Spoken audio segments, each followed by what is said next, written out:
Tonight's final score was 21-16, resulting in another loss for Arizona. After the game, Jedd Fisch's message to his team was to stay disciplined and have better execution in the future. We continue to get in fistfights with our hands tied behind our back. We're in a situation where we have 10 penalties for 75 yards. We're in a situation where it's 1st and 10 on the plus 28-yard line. We call a screen pass, and instead of dirting it, we throw it to the defensive lineman.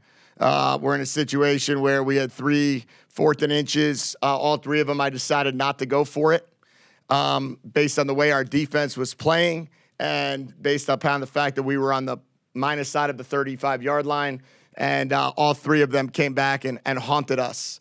So if we're going to continue to turn the ball over and commit 10 penalties in a game, we're going to be a very disappointed group in the locker room. If we can learn how to cut those penalties down, if we can learn how to finish, get an extra yard or so, do a good job figuring out a way to finish some drives, we're going to have a happy locker room.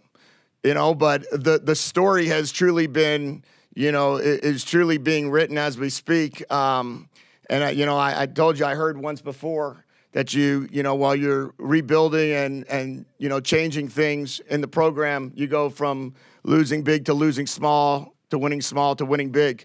And I have all the expectations in the world that we're going to start going to that winning small and winning big here in the future. But right now, these tough games against Oregon, tough game against UCLA, tough game tonight, tough game against BYU, tough game against NA. You got 5 games, and, you're talking about a possession.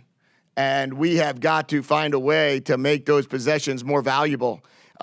We got a locker room full of tears, and as I expect that. And I love the way that our guys fight, but on top of fighting, you need execution. And now it's time that we continue to get better with our execution. Troy, on that 4th down, you mentioned the 3 4th downs that were 4th and 1, and you decided to punt on all 3. On the last one, how close were you on going for that? Was there any thought to that? Yeah, it was 16-14, and if we didn't get it, they would have been in field goal range right away. So I didn't see that being an option.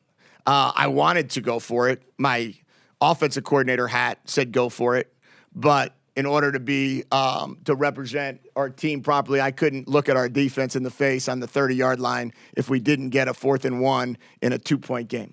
I just didn't feel like that was the right move. I expected our defense to stop them. We punted it down there. They got the ball on the 18-yard line, and they drove 82 yards. So that was not the expectation when we made that decision. Obviously, it's hindsight is 20/20. I'm sure you would like to have the play back, but when you're at the 28-yard line, like you said, 1st and 10, were you thinking maybe let's just keep running the ball because that's been going so well? Yeah, I mean, I could certainly point to play calls all the time that, if it works, if it doesn't work, it's good, it's not good. We felt we couldn't have called a safer pass. We called a screen pass. And it was unfortunate. And, yeah, if I could get it back, I certainly would call something different if somebody told me what was going to be the result. But I wouldn't have called something different if I didn't know the result. I feel like we had an opportunity that, it looked like we were going to try to take a play-action shot. We just got to that 1st and 10 on 28. It's the perfect time to take a shot to get in the end zone, and it was a play-action pass screen. It wasn't executed. And I'll take the blame for that. How much do you think that interception really turned the momentum for them? I don't know. I mean, I hope not. I hope we spent all this time talking about mindfulness and mental toughness and understanding that every play is its own play. And every play has a 5 seconds of being absolutely focused in on your job, regardless of what happens the play before or the play after. I understand there's always a game of momentum. Would I have loved to have been able to go up 19-7? Absolutely. Maybe even 23-7. I thought that was going to be an opportunity to do so. But our defense in the past has responded extremely well in sudden change situations. I think we can point out, certainly in the UCLA game, there was 2 turnovers that occurred, and in the Oregon game, and they really responded well. So, I expect them to respond well. I expected them to continue to play great defense. Unfortunately, we got beat on a post over the top, and that happens. And yeah, I'm sure I'll be not sleeping very much tonight thinking about calling a run there. Michael? The too many men on the field. Yeah. What happened there? It looked like to me we were aligned, and in the front we were aligned in. It seemed like the linebackers were pointing out that there was a gap open. So LT ran on the field, but we had 11 guys. I mean, the linebackers were responsible for those gaps. So it seemed like, I don't know exactly if it was a D lineman that should have been in and a DB not in, if it should have been a linebacker. Obviously, that's inexcusable. That's not something that is even remotely in my mind that could have happened when that happened. So we need to get that cleaned up. We need to get that fixed.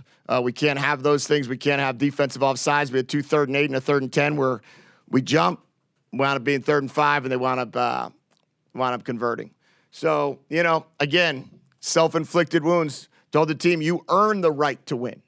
It doesn't just get given to you because you play a good half of football or because of the fact that you feel like you should win. You have to earn that right, and that's exactly what we're going to do, and we're going to find a way to win one of these games moving forward, if not more than one.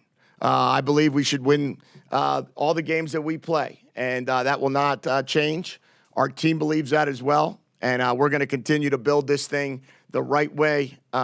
So when the time is right for us to start winning, it'll become contagious, and we'll win a lot more than just one. Well, if either one of you, how would you describe what the locker room was like? After this game, it seemed like more of a heartbreaking loss than maybe some of the other ones that you've had. The locker room, I would say, was pretty intense. But we talked about it as a team. We understand what we have to work on, and that we got to come out there and finish. Especially in the fourth quarter. We can't have mistakes, especially on the defensive side of the ball. We got to lock in a little bit more and can't give up 21 points. What happened on the play with the too many men on the field? Was there just a miscommunication of some sort? Miscommunication of some sort. We practiced it all week, so I don't know what really happened, but we probably watched the film and figured that out. Are those the types of things that you're talking about, like the mistakes that you can't afford to make? Yeah, in those fourth quarter situations. Yeah, especially us as a defense. We got to tighten up with that especially something with the 12 men on the field a little bit more. Because that's a simple mistake that we could fix. And we kind of shooting ourselves in the foot in that situation. So we're gonna fix it. We're gonna be fine. Justin, how do you guys, go about, I guess this question is mostly for Stevie, but how do you just go about making sure that you guys are maintaining the momentum even after a turnover like an interception? Just keep our energy that we keep, a game we started off strong. So if we have one mistake, we don't ponder on it, think about it too much. We just say, hey, let's change the game. Let's keep the momentum, let's push it back to us. What changed for the offense after that point? Just big plays that we had, running the ball, throwing the ball a little bit. Just the big runs really was helping us out, keeping us going, keeping the momentum forward. When Jamari was in the game running the Wildcat, or whatever you want to call it, the zone replays, what kind of influence does it seem like that had on the defense? It really seemed like it opened some lanes for you. Really just keep them sound. They got to pay attention to both of us. We're both big runners. So it doesn't really, it's kind of hard for them to try and figure out who to really lock in on. So it opens up a lot of things for the both of us. For either one of you, what do you think it's going to take to turn one of these close games into a close win? It's going to take us playing 60 minutes of football on both sides of the ball, especially playing complementary football. Offense does good, defense got to go out there and do the same thing. It can't be one-sided, so that's what's going to take, 60 minutes of football. Did you think when it was 16-7 in the fourth quarter, like we've got this, or does that thought never? No, that thought never occurs. We don't go in there thinking, yeah, we got this because we're it's 16-7. We didn't get complacent, and that's what we went into the halftime saying, score 0-0, and we couldn't get complacent. That's what we tried to focus on not doing, but obviously outcome didn't go our way. Jerry, I think that was your first sack since 2019. Mm-hmm. How did that feel? No, it felt good. Getting to get after the quarterback a little bit felt good. Had to let me know I still got it a little bit. And how would you just describe like the offensive play calling in this game compared to last week? This game was good. It was a lot of mixed in, a lot of in and out, different stuff, different personnel. So it was a good momentum for us, keep the defense kind of on their heels.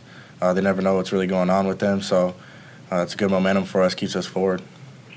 Either one of you, what is the message from Coach Fisch that he relayed in the locker room tonight that's going to stick with you? It's going to stick in your mind as you leave the building tonight?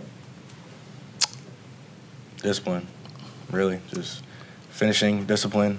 When we get into games like this, when we're up, we just can't get complacent, can't get too much in our heads thinking, oh, we got this, we got it all in our hands.